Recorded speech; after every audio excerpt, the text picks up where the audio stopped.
झालेला आहे। नेमकं कुठल्या कुठल्या भागामध्ये हा अवकाळी पाऊस मोठ्या प्रमाणात आणि सलग किती दिवस हा अवकाळी पाऊस राहू शकतो?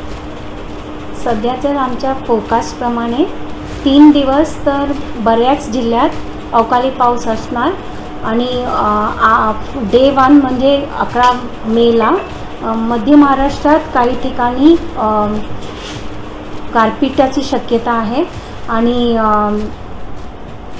डे 2 दॅट इज 12 तारीख आणि 13 तारीखला विदर्भ, मराठवाडा आणि मध्य महाराष्ट्रात 1-2 ठिकाणी गारपिटाची शक्यता आहे आणि पण बऱ्याच जिल्ह्यात थंडरस्टॉर्म लाइटनिंगची शक्यता आहे नाही, हलकं ते मध्यम स्वरूपाच्या पावसाची शक्यता आहे।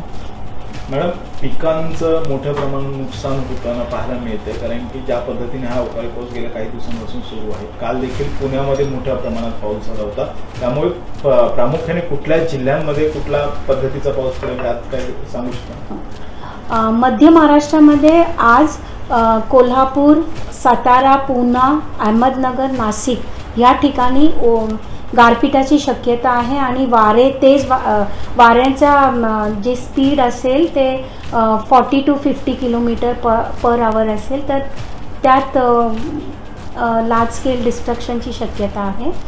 पण उद्या जास्त जिल्ह्यांमध्ये पाऊस असणार, हलकं ते मध्यम स्वरूपाचं, पण ते जे ओलावृष्टी आहे ते 1-2 ठिकाणीच असणार। उद्या पण आम्ही फोरकास्ट दिला आहे पुणे आणि साताऱ्याला, मग नांदेड आणि लातूरला गारपीट होण्याची शक्यता आहे।